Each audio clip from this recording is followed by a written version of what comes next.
is the most common suture that you will be using in wound closure. Some tips. Grasp the needle where the proximal and middle thirds meet. The needle should enter and exit the skin at a 90-degree angle. Match the bite depth and the bite width on both sides of the wound. The skin edges should be averted by making the width of the bite greater at the deepest part of the wound than at the surface. This is not recommended for high-tension closures. For these wounds, other measures such as very deep dermal sutures or undermining may be necessary. Use only foot forceps or a tissue hook when handling tissue to help prevent crushing the tissue.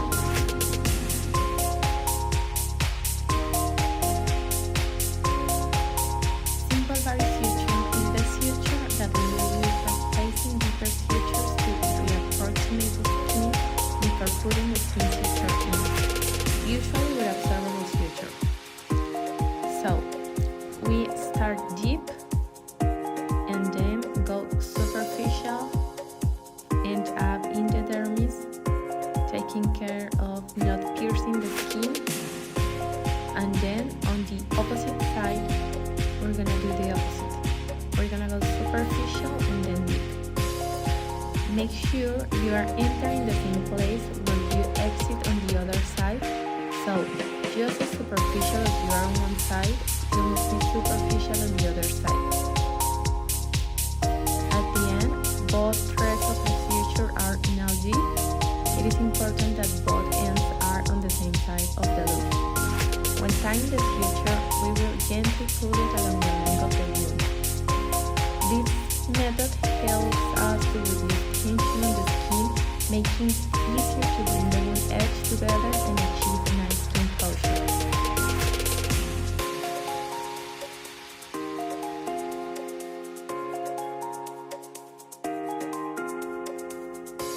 Vertical mattress suture are also called the far, near stitch because of the configuration.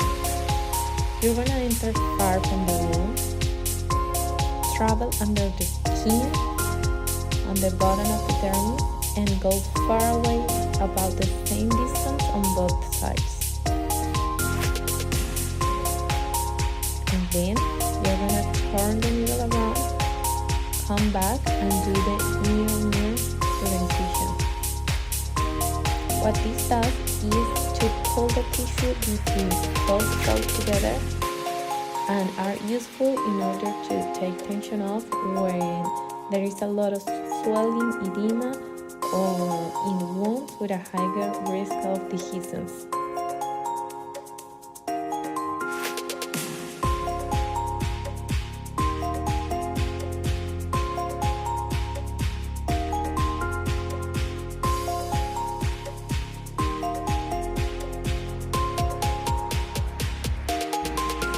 A horizontal mattress suture is where two stitches are placed in the same horizontal plane next to one another. You can think of this as two simple sutures. What you'll do is you'll enter the skin now as if you would for a simple suture. It is important that you are on the same distance on both sides. You will take your bite on one side and then the other side. Now, instead of tying a simple suture, turn your needle around, advance the suture and move the same distance you would for your simple suture and enter in the same way, almost like you are doing a simple suture on the other side. You will go back so you will end up on the same side. Tie the suture strands together and cut. This type of suture has the advantage of being faster than two simple sutures.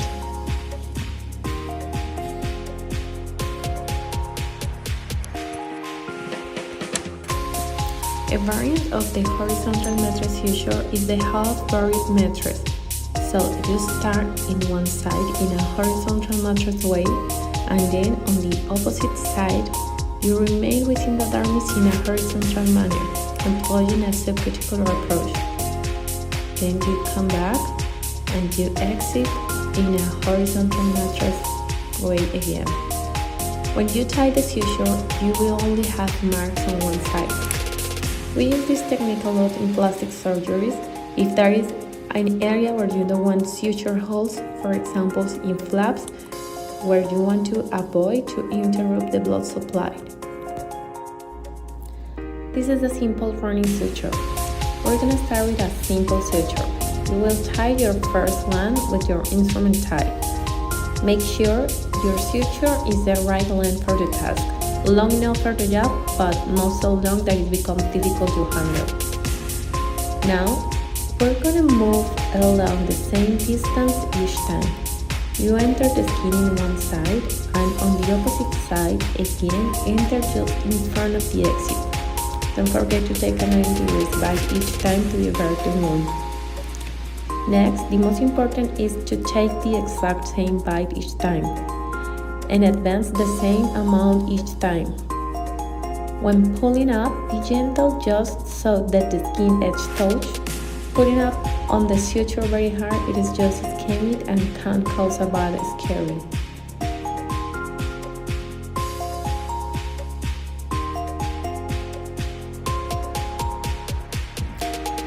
This is the simple locking running suture.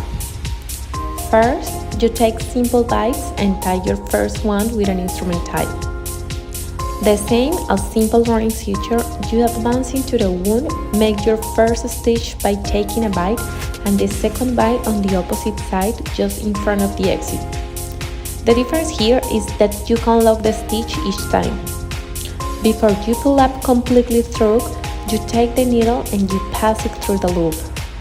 And now you can pull it, so now it's like pull it close down and it locks down.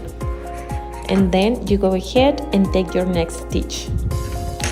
Make sure it's come back through the loop. This suture is useful when you need to control bleeding, for example, when you have incisions in the scalp. At the end of the suture, you can end just by grabbing the loop and then doing your instrument tie.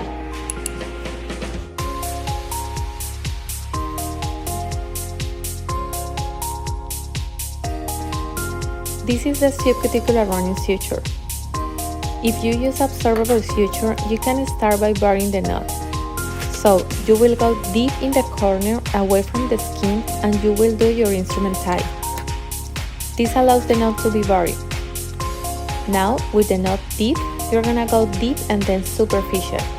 That brings us right up to the corner, and this is where we're gonna start our suture.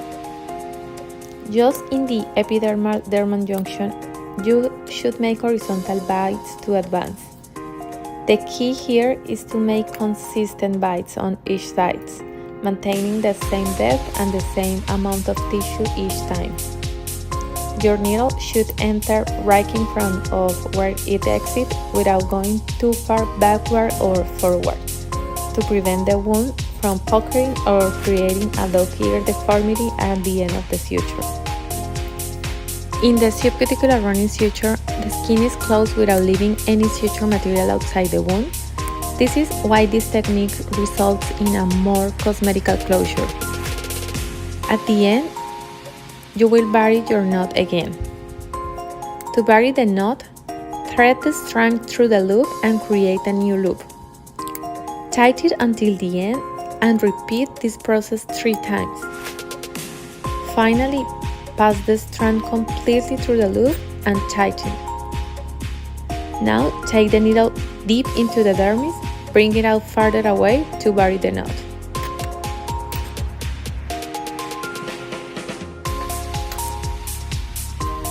Now, we're gonna suture this curved wound. As you can see, the length of the inner edge is shorter than the length of the outer edge. This time, I'm gonna start with the knot on the outside of the wound, but you can also start with a bury knot. If the knot is outside, you should enter the skin and start in the edge in the dermal area. The most important about curved wounds is to compensate the skin to prevent a dog ear.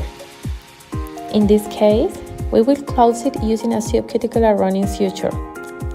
To start, we will take larger bites of skin at the edge of the longer length wound and smaller bites in the shorter length wound. You should also take a look at where the suture is coming out and make sure the needle may need to go slightly farther back along the front edge. This type of closure is applied, for example, in plastic surgery to close the areola when performing perioral mastopexy. Here we have a skin edge with a smaller inner circumference and a skin edge with a larger outer circumference.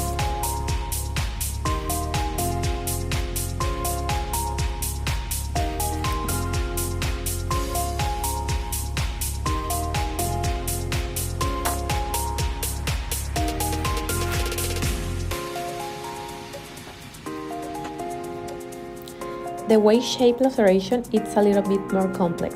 The key here is that first we're gonna bring together the apex. That is the tricky area. You're gonna start by enter the skin on one side, travel under the skin until the corner, and then you're gonna pass the needle under the tip of the flap at the same level of the stitch. That is in the subcuticular dermal area, getting a big enough bite, coming in one side and coming out on the other. Then you are coming back through the other corner of the wound. Enter in the dermal layer and exit through the skin, keeping the same distance from the edge as the suture on the opposite side. Then tying the knot, and that's gonna bring everything together. After this, you can close your 3 different wounds in the way that